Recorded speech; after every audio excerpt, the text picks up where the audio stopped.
Halo Sobat Embaran Media di mana saja berada. Ya, baik. Assalamualaikum warahmatullahi wabarakatuh. Istilahnya dipekerjakan. PNS justru lebih lama di setia. 96 itu sempat saya di Sorong. Kerja di Sorong.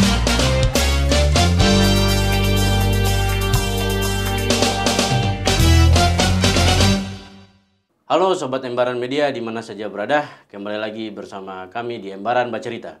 Kali ini tong kedatangan narasumber yang sangat menarik. Dan kali ini kalau podcast sebelum-sebelumnya tong bahas apa seputar ya futsal, terus dinamika Fakfak, dan kali ini tong kehadiran salah satu sosok akademisi di Kabupaten Fakfak, yaitu kita sapa Bapak Martin Anton Penturi. Apa kabar Bapak? Ya, alhamdulillah baik. Ya, Bapak Martin Anton Penturin juga sebagai sapu dosen di kampus Diasa via Fakfak perguruan tinggi ya Bapak ya. Ya. Ya mungkin untuk lebih jauh saya lebih mau mengenal sosok Bapak Martin sebetulnya. Ya untuk itu supaya Sobat Embaran Media bisa lebih kenal Bapak Martin Anton Penturi di sosok akademisi, mungkin Bapak bisa memperkenalkan diri. Silakan Bapak. Ya, baik. Assalamualaikum warahmatullahi wabarakatuh. Salam sejahtera dan selamat sore bagi kita sekalian. Sobat Embaran Media, tadi saya sampaikan kepada host baru saya ini pertama. Orang bilang tampil perdana nih di Embaran Media lewat podcast hari ini. Artinya yang pertama saya support sekali apa yang telah dibangun selama ini. Dan ini salah satu tempat ajang untuk kita mengedukasi masyarakat terkait dengan semua aspek kehidupan masyarakat di Kabupaten Fakfak. Dan untuk lebih lanjut kita bicara tentang hal itu, saya sendiri tadi sudah disebut namanya. Nama lengkap sudah disebut oleh host tadi. Saya sesungguhnya adalah dosen Setiasa via Fakfak dalam status sebagai pegawai negeri sipil vertikal dari Kementerian Riset dan Teknologi di Jakarta. Dan kebetulan saya istilahnya dipekerjakan, PNS DPK, pegawai negeri sipil yang dipekerjakan di Setiasa via Fakfak. Kalau ditanya tentang track record, saya sebenarnya sudah hampir 27 tahun. Hampir 27 tahun ya. 27 tahun? 27 tahun, sejak tahun 97 mengajar di Fakfak. Dan saya pertama kali di Fakfak itu ngajar di Stioto Gesler Fakfak, di Fakultas Ekonomi, di Stioto Gesler Fakfak, hampir 89 tahun. Setelah itu SK mutasi saya di Setiasa via Fakfak itu sejak 2005, 2006, justru lebih lama di Setiasa via Fakfak. Itu lebih lama, hampir sekitar, insya Allah kalau tahun ini berarti tahun depan itu sudah hampir genap 17-18 tahun di Setiasa via Fakfak. Luar biasa lama itu Bapak. Lama. Kalau tidak salah Bapak juga dosen buat sapu Bapak almarhum juga. Ya, betul sekali. Di Stioto Gesler. Ya. Nah, di Stioto Gesler.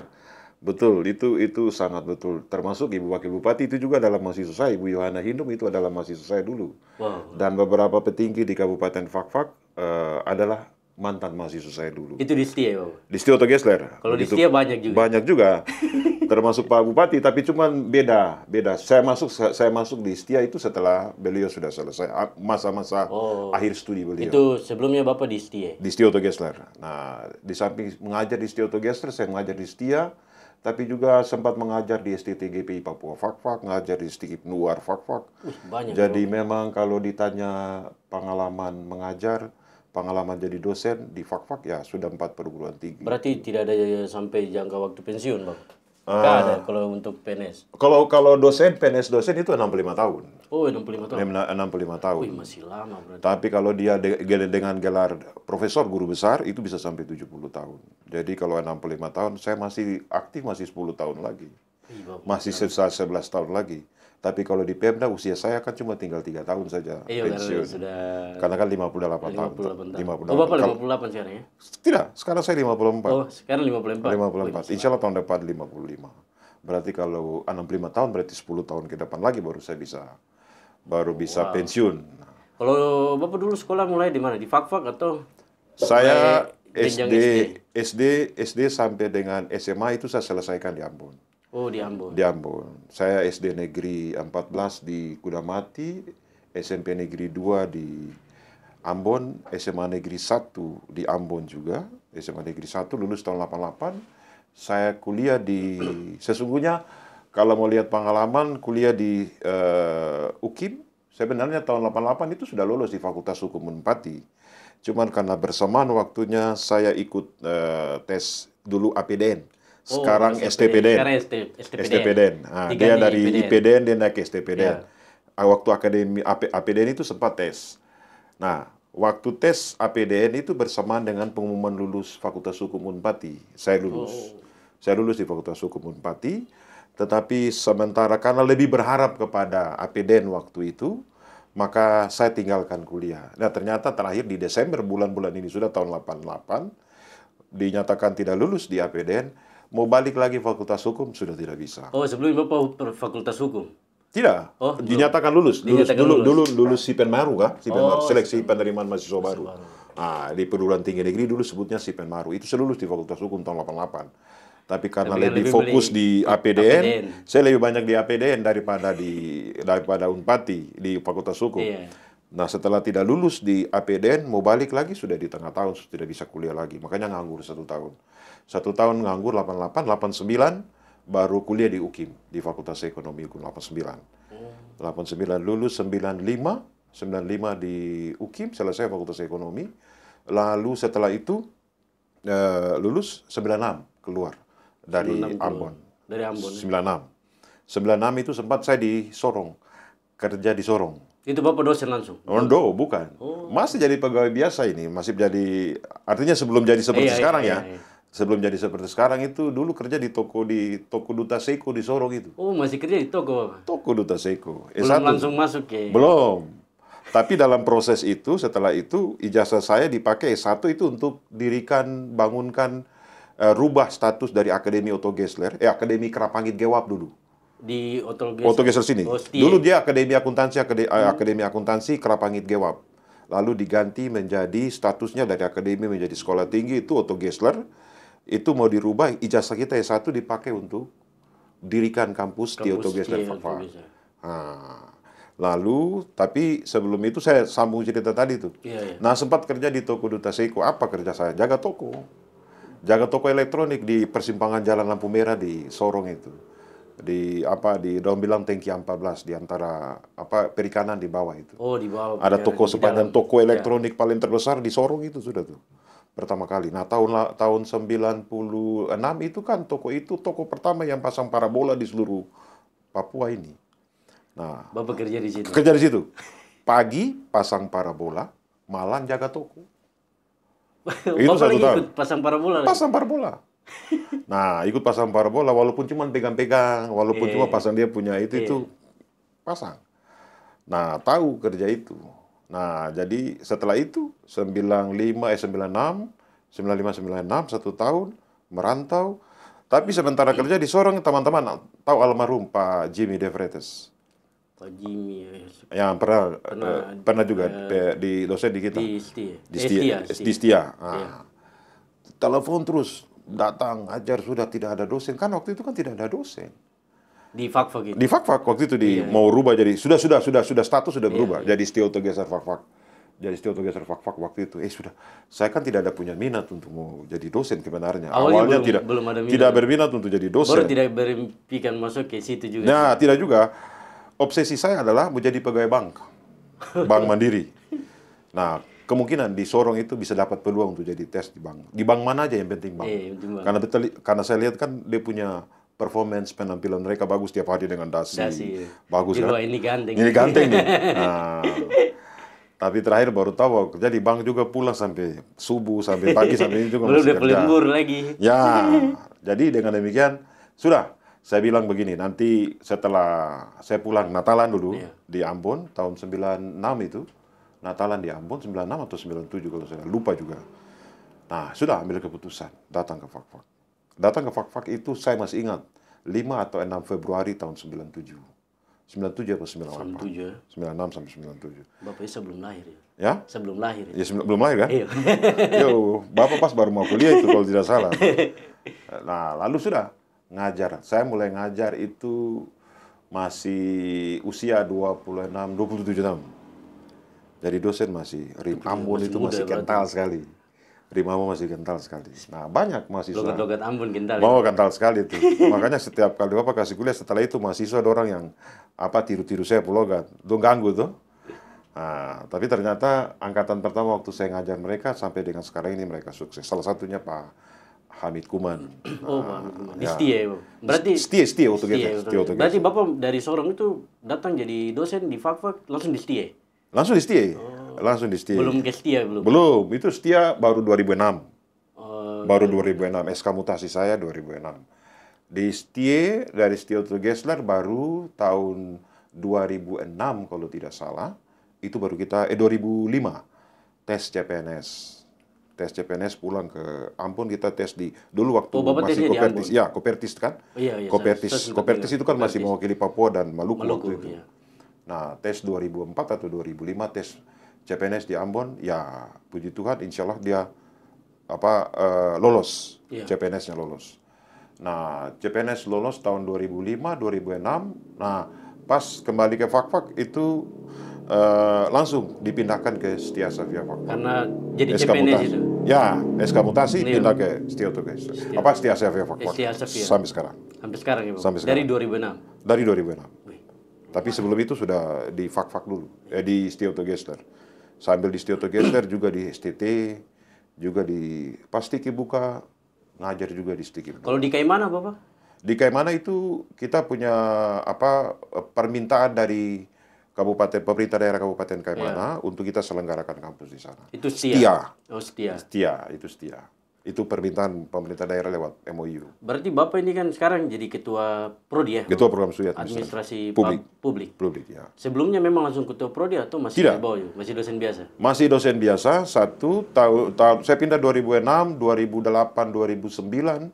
Saya diberikan beasiswa, kasih kesempatan beasiswa untuk sekolah ambil S2 di UGM, di Universitas Gadjah Mada, Yogyakarta. Itu MAP ya, Bapak? Endo. MSc. MSc. Ya, MSc itu apa? MSc itu Magister of Science in Economics. Nah, kalau kebetulan di program studi saya itu adalah program studi yang ekonomi tetapi beda dengan program ekonomi yang lain. Ini program Magister Science dan Doktor khusus ekonomi yang di situ mahasiswanya adalah mahasiswa bukan saja dari Indonesia, dari luar negeri. Iya. Salah satu waktu itu dua orang mahasiswa dari Jepang, dari Kedutaan Besar Jepang di Indonesia, yang kebetulan angkatan kuliah dengan kita. Mereka tidak tahu MSc. MSc itu untuk Indonesia. Yang mereka tahu ada MSc, ini English-nya. MSc, Magister of Science in Economics. Itu di UGM, UGM, Fakultas Ekonomi. Nah, itu lulus tahun 2008, 2009, 2010 selesai. Cepat saya. Cepat selesai. Kan 2 tahun ya S2. 2 tahun ya. Dan sampai 2 tahun saya selesai. Berarti Bapak ada nanti mau ambil S3 lagi? Insya Allah, kalau memang ada waktu, kesempatan, sebenarnya usia saya sebenarnya tidak bisa dapat lagi beasiswa. Kemarin kan waktu ambil S2 kan beasiswa. Nah, sekarang sudah tidak dapat beasiswa karena usia sudah melampaui. Tapi kalau pemerintah daerah peduli untuk meningkatkan kualitas pendidikan di Kabupaten Fakfak, khususnya perguruan tinggi, bisa memfasilitasi kita untuk studi S3. Supaya dosen-dosen yang ada di Fakfak memang betul-betul fokus ini ya. Ya.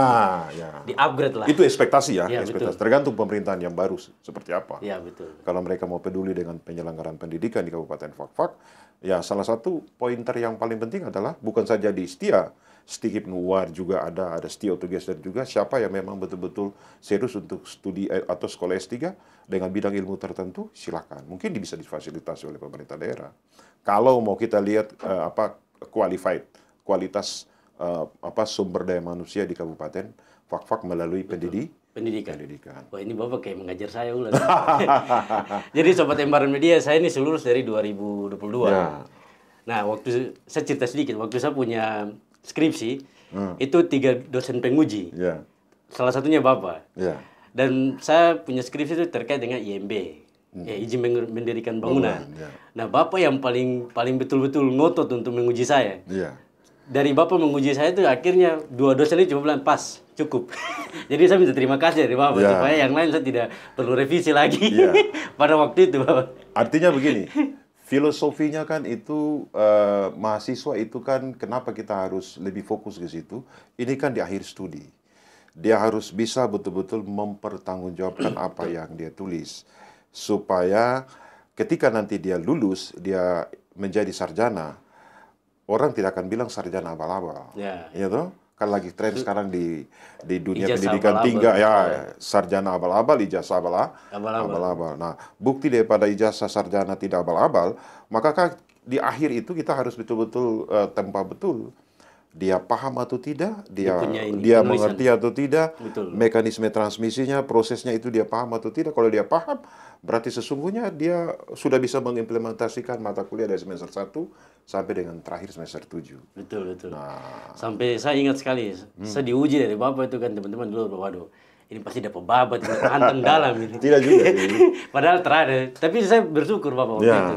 Saya belum sempat sampaikan ke Bapak, tapi pasti melalui podcast ini saya harus sampaikan. Supaya teman-teman di Setia juga, terus Ya. teman-teman yang adik-adik ya, baru-baru kuliah, Ya. bahwa Pak Martin bukan, ya dia bilang dosen killer. Ternyata tidak, Bapak ini paling baik sebetulnya. Karena Bapak membantu saya waktu itu. Ya. Bapak babat saya dan bapak dari sapu skripsi terakhir dua dosen langsung bilang sudah cukup Pas. karena sudah jelas. Jadi saya tidak perlu revisi banyak-banyak. Ya, ya, ya. Baik Bapak. Oh iya, terus Sobat Embaran Media, sebetulnya saya dengan Bapak Martin juga masih keluarga. Betul, ya. Dari Bapak punya Istri. Ya. tante, saya panggil Pela. Ya. Kalau di Ambon itu Pela itu ya masih keluarga ya dari moyang ya. Saya Ya, punya betul. moyang dengan tante punya moyang itu ya minum darah lah dulu dalam perjanjian. Ya. Makanya saya tidak bisa tipu. Bapak juga tidak bisa tipu saya karena Bapak sendiri sama tante. Makanya anak ini kalau saya bicara dia di kampus, Jadi kayak dia harus begitu. dengar saya. Makanya saya kuliah di Setia juga. Bapak kalau udah A saya juga ikut saya. Biar teman-teman yang lain bilang, wah ini Bapak terlalu begini. Saya tapi ikut karena ini masih Pela ini. Baik Bapak. Dari panjang lebar, Bapak sudah menyampaikan Bapak punya jenjang karir ya. Mulai dari SD sampai dengan menjadi akademisi. Atau dosen yang lebih kenal dosen ya Bapak ya. Nah ini kita masuk pada topik. Bapak melihat bahwa pembangunan di Fakfak selama ini seperti apa? Di Fakfak, mulai dari Bapak mulai injak kaki di Fakfak sampai dengan hari ini. Silakan Bapak. Oke, baik. Kalau kita cerita tentang hal ini, Sobat Embaran Media, sebenarnya ini pas nanti ceritakan panjang ini. Tapi saya coba bagi dia dalam beberapa episode, beberapa tahapan yang sesungguhnya kalau kita paham intinya, kita bisa tahu prosesnya. Yang pertama kita tahu dulu apa sebenarnya pembangunan. Ya. Kalau 2 tahun atau beberapa tahun belakangan ini saya mencoba untuk ambil spesifikasi bidang ilmu untuk mata kuliah saya, itu lebih banyak fokusnya ke perencanaan. Perencanaan, saya pernah dapat. Nah, kalau memang pernah rasakan kuliah perencanaan, nah itu saya coba untuk. Nah, dalam beberapa tahun belakangan ini ketika sudah fokus ke situ, sebenarnya kita harus pahami dulu. Kalau kita sekarang dengan adanya artificial intelligence itu, AI itu, sudah semakin canggih. Orang bisa buka tanpa Google juga orang bisa. Apalagi sekarang di WA kan sudah ada fasilitas itu. Nah, kalau kita baca dan kita telusuri lebih jauh tentang apa itu sesungguhnya pembangunan, satu kata saja adalah perubahan. Perubahan. Nah, pertanyaannya yang paling prinsip adalah perubahan. Siapa yang melakukan perubahan? Dan apa yang dirubah? Itu kan menjadi tanda tanya besar. Nah, filosofinya adalah ketika kita bicara tentang berubah, apanya yang berubah? Lalu siapa yang membuat perubahan itu? Lalu apa dampaknya bagi masyarakat? Nah, kalau kita baca teori pembangunan sesungguhnya bukan saja dari aspek fisik, ekonomi, sosial, kesejahteraan masyarakat, itu menjadi hal-hal faktor-faktor yang paling sangat penting terkait dengan pembangunan. Nah, kalau ditanya Fakfak seperti apa, dari kacamata fisik ada pembangunan. Kalau apalagi ditanya dari sejak tahun saya ada di Fakfak 96 sampai dengan sekarang, pasti perubahan. Ya, pasti ada perubahan. Dari setiap kali kepemimpinan siapa bupati, tetap setiap kali ada perubahan. Tetapi tadi saya bilang bahwa kalau kita lihat merujuk pada teori dan beberapa penelitian-penelitian sebelumnya, sesungguhnya perubahan itu bukan saja fisik. Kalau kita lihat fisik, pembangunan di Fakfak luar biasa dari kacamata fisik ya. Nah, tapi kalau kita lihat dari sisi pembangunan ekonominya, pembangunan sosialnya, terus kesejahteraan masyarakatnya, belum begitu terasa. Kenapa? Beberapa waktu saat sebelum saya datang ke sini, ada beberapa status media sosial, teman-teman di media sosial, mereka memberikan informasi terkait dengan kemiskinan ekstrim, ya toh, di Papua Barat. Nah, Iya, fak-fak ada tidak ada. informasi itu. Ya, fak-fak tidak ada, tidak masuk dalam klasifikasi fak-fak kemiskinan ekstrim, tidak. Tetapi masih tetap ada orang miskin 21,0% kalau kita lihat data terakhir ya. Nah, ini artinya apa? Artinya bahwa memang dari tahun ke tahun dia mengalami cenderung menurun, tapi toh masih tetap ada kemiskinan. Dan data membuktikan MPS, datanya itu fluktuatif. Fluktuatif berarti ada waktu tahun yang naik, ada waktu yang turun, ada juga waktu yang naik juga, ada waktu turun. Dia tidak stagnan, dia tidak statis, dia tidak tetap, tapi dia mengalami fluktuatif. Apa sih sebenarnya penyebabnya? Banyak hal, banyak faktor. Salah satunya adalah policy maker, pembuat kebijakan. Siapa sebenarnya? Bupati ya? Ya, yang membangun. Kepala daerah lah. Kepala daerah. Artinya kalau kita mau bicara terkait dengan siapa yang membuat perubahan itu, maka merujuk kepada pemerintah. Nah, pemerintah kalau kita lihat di aturan Undang-Undang 23 2014 dengan aturan-aturan yang baru, maka sesungguhnya tanggung jawab moral ada di pemerintah pusat, pemerintah daerah, provinsi, dan apalagi kalau kita bicara kabupaten fak-fak berarti bupati. Nah, kalau kita bicara bupati, tergantung kebijakannya. Nah, beberapa tahun belakangan ini dalam diskusi-diskusi informal, saya bilang begini, sebagus apapun visi misi bupati, tetapi kalau tidak bisa diterjemahkan oleh para perangkat, istilahnya OPD perangkat daerah. Kalau kita bilang presiden itu kabinetnya. Ya. Nah, kalau misalnya di daerah, provinsi maupun dan kabupaten kota, kabinetnya adalah perangkatnya siapa? Itu organisasi perangkat daerah, OPD. Nah, ini menjadi tanggung jawab moral untuk mereka. Bisa atau tidak mereka membaca, ya kan, visi misi dari bupati, gubernur, presiden diterjemahkan dalam program dan kegiatan. Nah, bukti otentiknya apa, dokumennya apa, ada di OPD itu. Ada yang disebut, kalau kita pelajari betul, ada yang disebut dengan Renja, ada Renstra. Renstra 5 tahun, Renja itu kan setiap tahun OPD. Nah, ini dia mengakomodir kepentingan bupati, kepentingan. Nah, bisa diterjemahkan bawah atau tidak? Nah, ini kalau tidak bisa diterjemahkan dengan baik, maka mubasir. Visi misi yang disampaikan kepada masyarakat itu mubasir. Nah, jangan sampai nanti orang bilang latihan lain, main lain. Nah, ini kan yang jadi repot. Jadi itu yang bahaya. Bahaya itu. Makanya masyarakat akan menuntut rubah-rubah fisik. Tapi dari sisi, orang bilang bukan kuantitasnya. Tapi kualitas pembangunannya harus bisa diperhatikan. SDM termasuk dalamnya. Ya, include di dalamnya adalah SDM. Nah. Terus Bapak kalau melihat, ini kan pembangunan ini kan secara luas ini. Nah, Bapak juga kan sebagai akademisi ya, dosen. Bapak melihat atau mengamati lah, pendidikan di Fak-Fak ini apakah sudah mengalami perubahan atau masih stuck di posisi tidak bisa bersaing lah sama kota-kota luar? Ya, kalau kita bicara tentang pendidikan, sebenarnya ini adalah kunci daripada kemiskinan. Karena salah satu variabel penting dari kemiskinan, salah satunya adalah kesejahteraan sosial masyarakat, bukan saja ekonomi, sosial ekonomi. Salah satunya adalah pendidikan kesehatan. Nah, tapi kalau ditanyakan tentang pendidikan, kalau kita lihat pendidikan di Kabupaten Fak-Fak, saya pikir, menurut pengamatan saya, belum begitu sesuai dengan ekspektasi, belum begitu sesuai dengan harapan. Apa misalnya? Nah, kita lihat pendidikan mana dulu? Ada pendidikan dasar, ada pendidikan menengah, ada pendidikan tinggi. Kalau pendidikan tinggi itu sesungguhnya menjadi kewenangan pemerintah pusat. Ada di bawah kendali LLDikti, Lembaga Layanan Pendidikan Tinggi. Itu kalau perguruan tinggi. Perguruan tinggi. Tetapi ada andil pemerintah daerah juga di situ sebagai aset. Perguruan tinggi adalah aset daripada daerah itu, yang mana dia akan memberikan kontribusi bagi penyelenggaraan pemerintahan. Tapi kalau kita bicara pendidikan dasar dan pendidikan menengah, kalau di pendidikan tinggi ada yayasan. Di SD dan SD, SMP, SMA ada juga sekolah-sekolah swasta.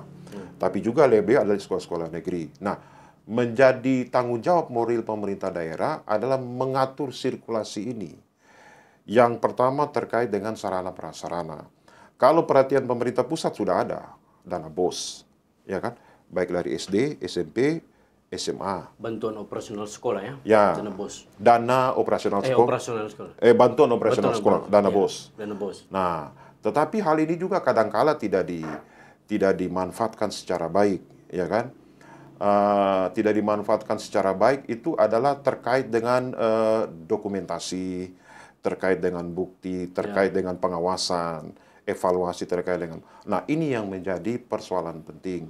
Lalu itu saja, bukan itu saja, tapi sisi yang lain, kalau dibilang fak-fak itu guru kurang, saya pikir setiap tahun kalau ada formasi penerimaan, guru jadi prioritas. Apakah memang guru kurang? Kotanya makin tahun ada lah. Nah, pasti ada lah, kuotanya pasti ada. CPNS pun ya, ada guru, ada pendidikan, tenaga guru, tenaga pendidikan dan juga tenaga kesehatan. Itu yang di mana-mana prioritas. Lalu kalau memang kita lihat demikian, bukan saja guru yang pegawai negeri sipil, guru-guru yang diangkat menjadi honorer, guru-guru bantu juga semua banyak. P3K ya. Tetapi apakah pendidikan di Kabupaten Fak-Fak sudah maju? Ya, nanti yang mendengar sendiri bisa menjawab. Tapi kalau dari kacamata saya sendiri, belum maksimal sih, belum optimal. Hingga hari ini, Bapak? Hingga hari ini. Contoh, ada ketimpangan. Ada ketimpangan antara pendidikan di kampung, di desa, dengan pendidikan di kota. Lalu dipertanyakan, guru-gurunya kemana? Nah, menurut pengamatan saya, ya kan, guru-guru itu ada kalau misalnya mau dapat gaji, misalnya. Ya kan? Itu guru ya pegawai negeri kan? Apalagi di kampung-kampung. Nah, kalau misalnya dia tidak itu, dia lebih banyak di kota. Bagaimana anak-anak di kampung itu mereka mau meningkatkan kualitas mereka kalau lebih banyak aktivitas gurunya bukan di kampung atau di tempat tugasnya, tapi lebih banyak di kota. Berarti Bapak, ini kesimpulannya harus banyak pengawasan. Ya, pengawasan ya dari. Ya, butuh pengawasan. Butuh pengawasan dari dinas instansi terkait. Dinas OPD terkait. OPD terkait dengan hal ini. Tidak hanya sebatas hal-hal yang misalnya fisik saja, tapi juga SDM dan sebagainya. Guru-guru, tenaga guru dipersiapkan. Pelaksanaan tugas pokok dan fungsi mereka sebagai guru juga harus diperhatikan. Supaya ini kan saling menunjang begitu. Ya. Kalau memang diperhatikan, berarti kan mereka pasti melakukan tugas ya. Misalnya contoh di kampung A itu dengan baik. Harus tegas, harus itu betul. Harus dan hari ini memang ya banyak ya, bisa kita sendiri bisa melihat apa yang terjadi ya. Kita tidak bisa bilang, tapi memang apa yang terjadi ya memang belum ada maksimal ya Bapak ya. Untuk pendidikan terutama kayak untuk jenjang SD, SMP, SMA. Ya. Kalau perguruan tinggi saya rasa hari ini Fak-Fak mungkin lagi maju Bapak.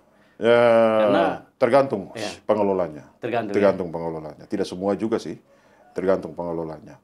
Artinya begini, bagi saya begini. Artinya pengalaman saya tadi di awal saya bilang dari 4 perguruan tinggi yang ada di Fak-Fak, ya kan, pengalaman saya membuktikan bahwa sesungguhnya hasil daripada anak-anak mahasiswa kita, didikan kita, lulusan kita itu akan berkualitas tergantung dari pola manajemennya, pengelolaannya, perguruan tinggi itu sendiri. Kalau morat-marit istilahnya, ya pasti lulusan kita juga akan semakin dipertanyakan. Kalau betul-betul ini ya pasti lulusannya juga ya bulan terbaik kita. Artinya host juga pernah merasakan itu, bagaimana dampaknya setelah lulus kan? Ya betul.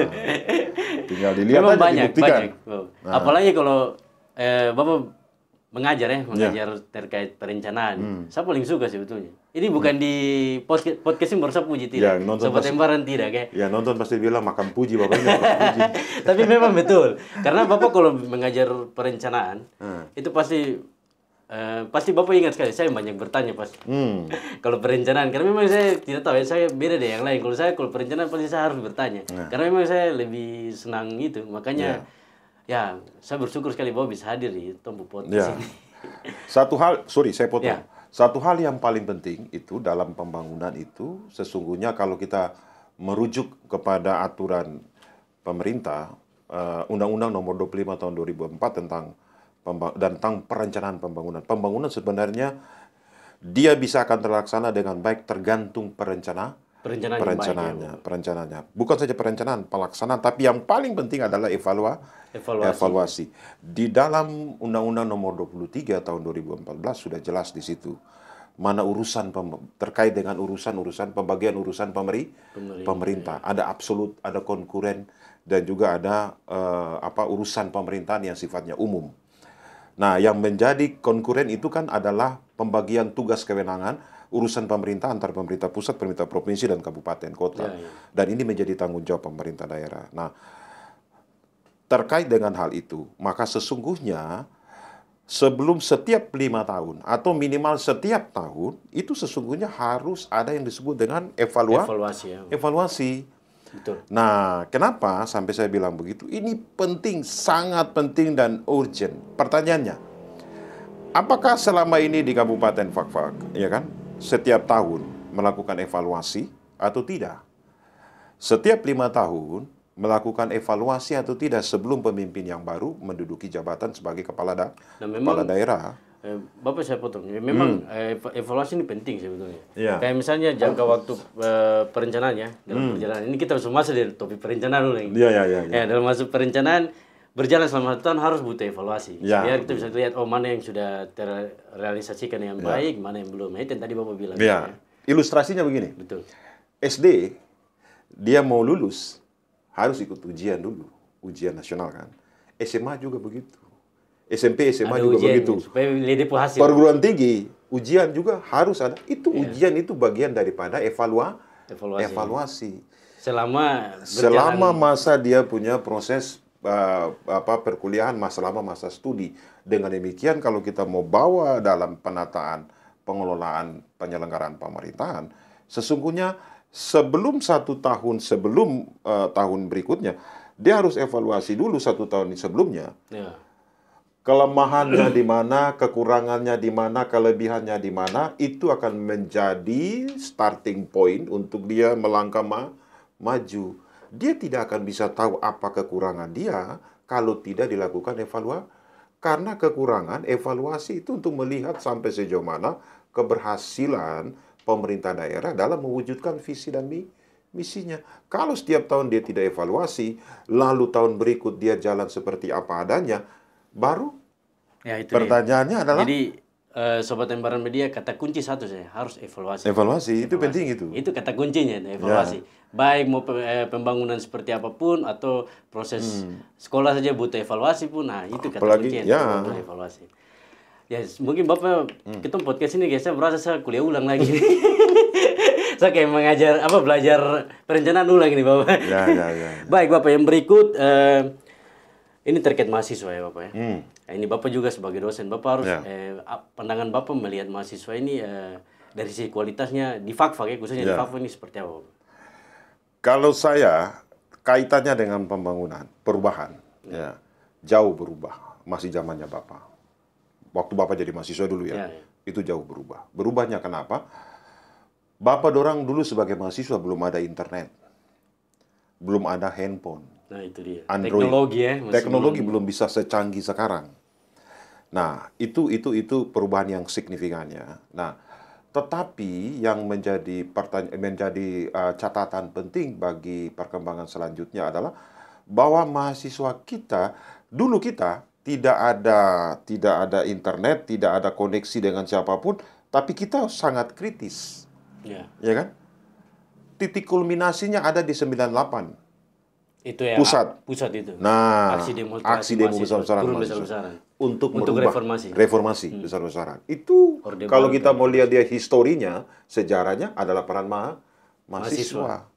Nah, setelah itu ada madam ayam, tidak ada lagi perkembangan. Ada, tetapi direcoki atau ada intervensi. Nah, kalau saya lihat di Fakfak, saya lihat beberapa kali kemarin terakhir Oktober atau November ya, ada salah satu anak-anak muda, mereka bikin diskusi, kebetulan bikinnya di seberang itu. Ada beberapa kita kumpulan anak muda tuh. Saya lihat mereka punya pertanyaan, mereka punya kajian. Anak-anak muda sekarang mereka bagus, ya kan? Beda dengan kita. Bagus itu karena mereka bisa bagi waktu untuk memanfaatkan dan juga bisa memanfaatkan teknologi dalam hal yang positif, ya kan? Hal yang positif, mereka belajar, mereka baca, media-media kan sudah tidak lagi terima koran-koran pakai kertas. Tidak ada lagi. Sekarang kan online semua sudah online. Buka Google, lihat langsung. Lihat kan? Ada linknya. Nah, ada linknya. Nah, mereka baca dari situ. Dan ternyata mereka ada beberapa yang pikiran bagus. Cuman yang menjadi harapan saya, ekspektasinya adalah mereka kurang begitu kritis.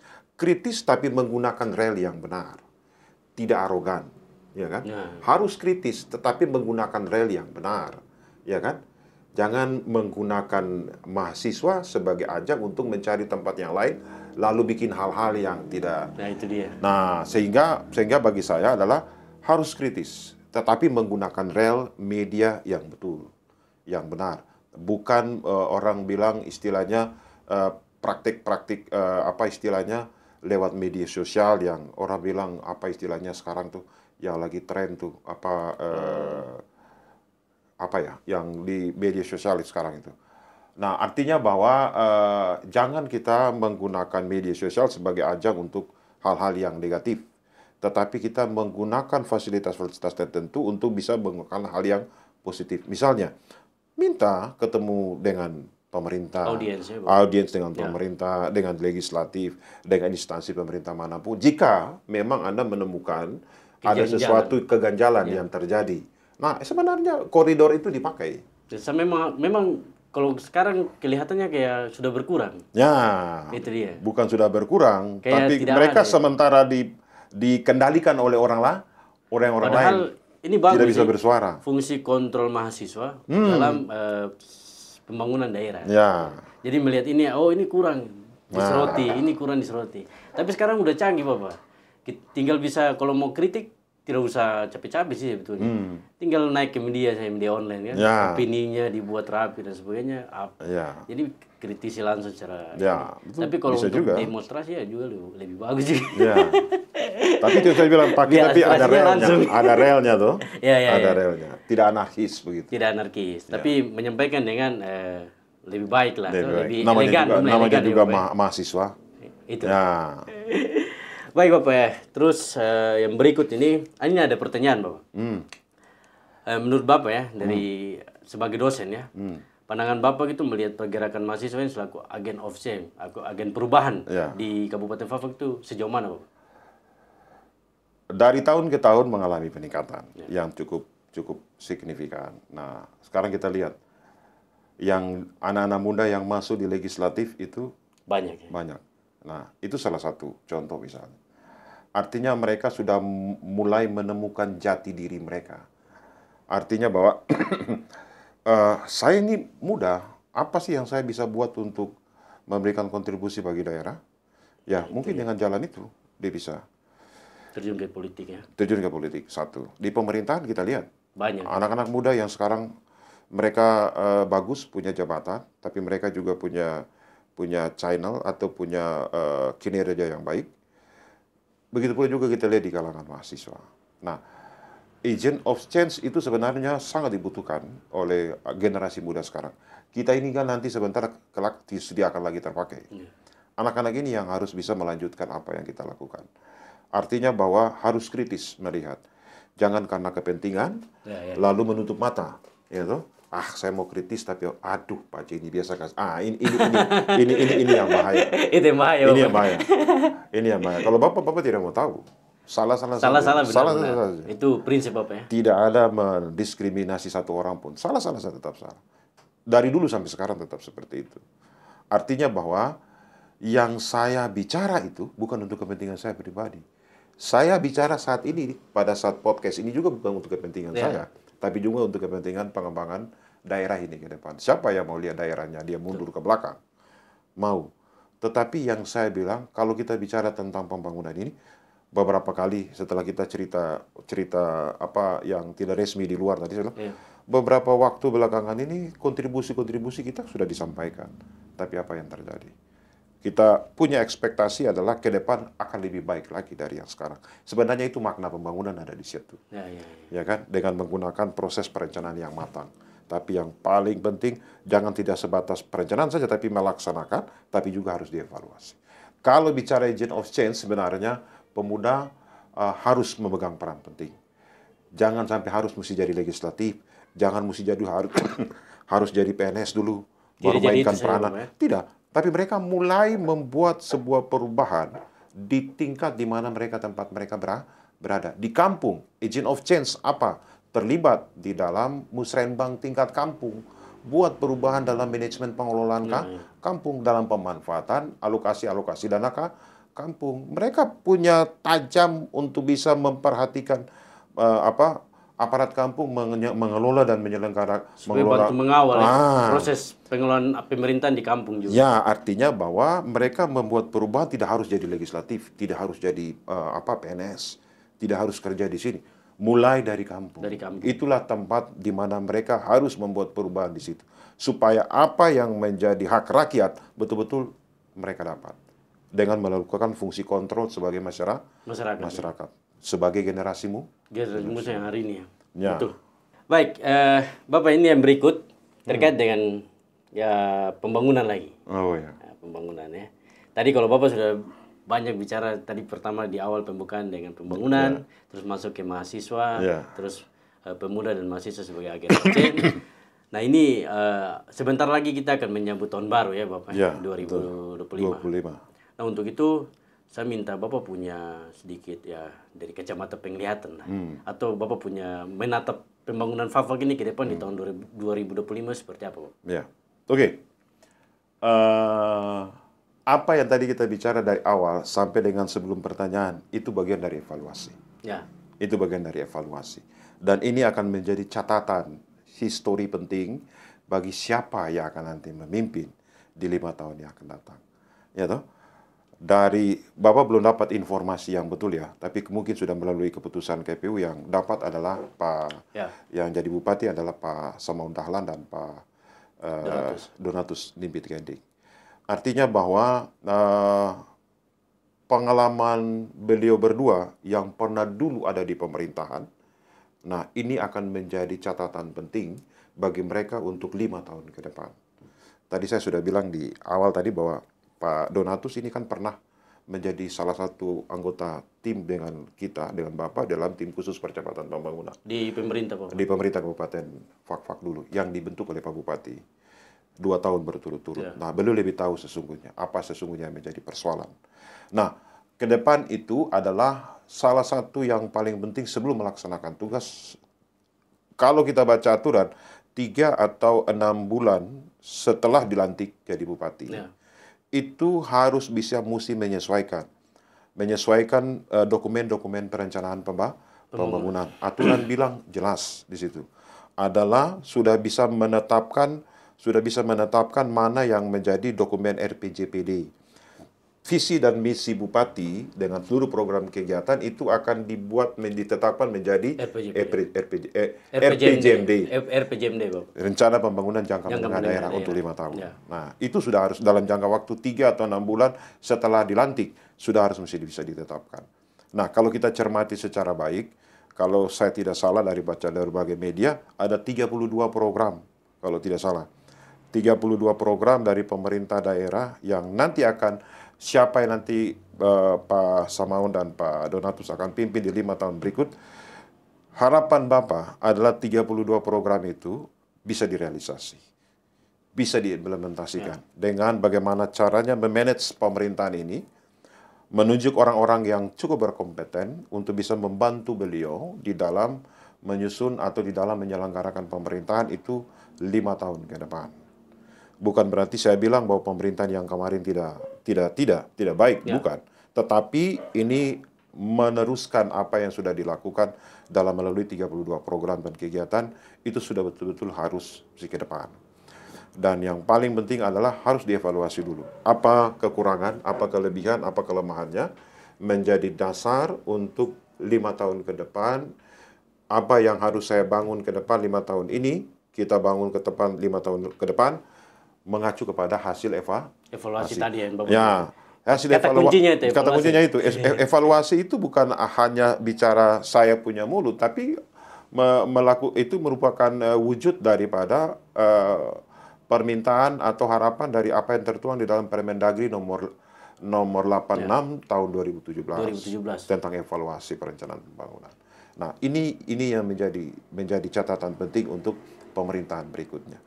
ke depan ekspektasi kita adalah yang paling penting adalah kebutuhan dasar masyarakat ini juga bisa dipenuhi. Salah satunya adalah air bersih. Ya, itu air bersih, betul. Ya, itu keluhan-keluhan masyarakat setiap tahun. Ya, betul, salah satu. Jangankan di tempat lain, saya sendiri di tempat tinggal sana juga tidak ada tuh. Air bersih ini menjadi keluhan dari saya mulai kecil, saya masih kecil loh, sampai dengan hari ini memang. Ya, itu memang harus dijawab dengan baik. Ya, itu menjadi catatan penting. Bukan saja air, listrik juga demikian. Kalau air beberapa hari belakangan ini kita rasa ke tidak? Betul loh. Itu menjadi catatan penting. Pemerintah daerah bagaimana dengan kewenangan yang dimiliki, bagaimana salah satunya itu kan adalah 32 program itu kan membantu membangun listrik tenaga gas. Semoga semua berjalan baik ya. Baik. Tergantung siapa yang nanti yang beliau tunjuk sebagai kabinet. Baik, Bapak, ini yang terakhir dari sepanjang pertanyaan di awal hingga dengan yang terakhir ini. Ya, sebagai Bapak sebagai salah satu akademisi di Fakfak ya, harapan Bapak untuk mahasiswa khususnya juga untuk pemuda dan untuk pendidikan di Fakfak seperti apa? Ya. Kalau saya bagi mahasiswa artinya berangkat daripada pengamatan dan lihat saya anak-anak zaman sekarang mereka punya aktivitas keseharian itu berbeda dengan zaman kita. Ya. Aktivitas mereka sekarang lebih banyak kepada aktivitas googling, search internet, game, media sosial, banyak. Tetapi ingat bahwa manfaatkanlah dengan bijak media-media sosial, internet untuk kebaikan diri sendiri dan juga untuk kebaikan masyarakat. Yang kedua, jangan terlalu fokus ke media sosial, melupakan tanggung jawabnya sebagai mahasiswa, tapi juga sebagai siswa. Yang berikut adalah bahwa hormatilah ayah dan ibumu, tetapi juga hormatilah siapa yang mendidikmu. Ini menjadi tanggung jawab moral bagi setiap anak-anak muda zaman sekarang.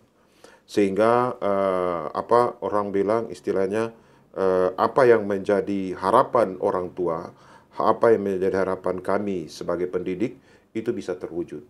Dia bukan saja pintar, tapi akhlaknya, karakternya itu baik. Pintar, tapi kalau akhlaknya tidak baik, mubazir dong.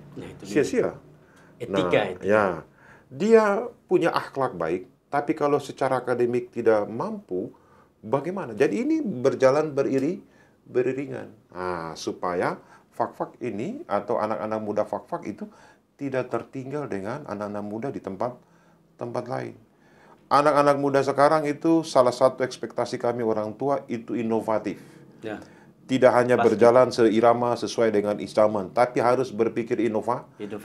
Sesuai perkembangan zaman. Ya, sesuai dengan perkembangan zaman. Salah satunya ini juga podcastnya juga ini inovatif sekali. Ya, terima kasih. Makanya tadi saya bilang baru pertama podcast yang inisiatif oleh anak-anak muda. Ini jadi tempat. Jadi sobat Embaran Media bukan saya yang bilang, tapi Bapak yang bilang. Bagus. Ada beberapa anak-anak muda mereka punya inisiatif tertentu. Ini kan bagian daripada inovatif. Bagaimana mereka memberikan kontribusi lewat apa yang mereka kerja selama ini.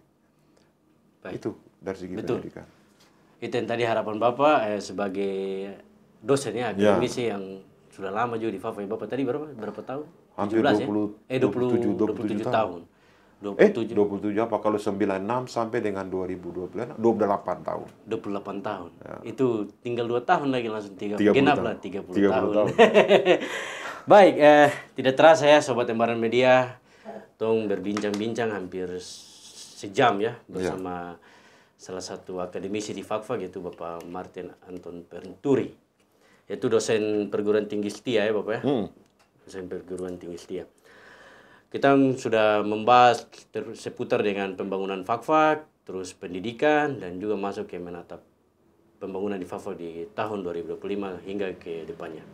Baik, Sobat Embaran Media di mana saja berada, saksikan terus Embaran Bercerita di channel YouTube Official Embaran Media. Embaran Media, medianya anak muda, informasi menjangkau Nusantara. Embaran Media Talk.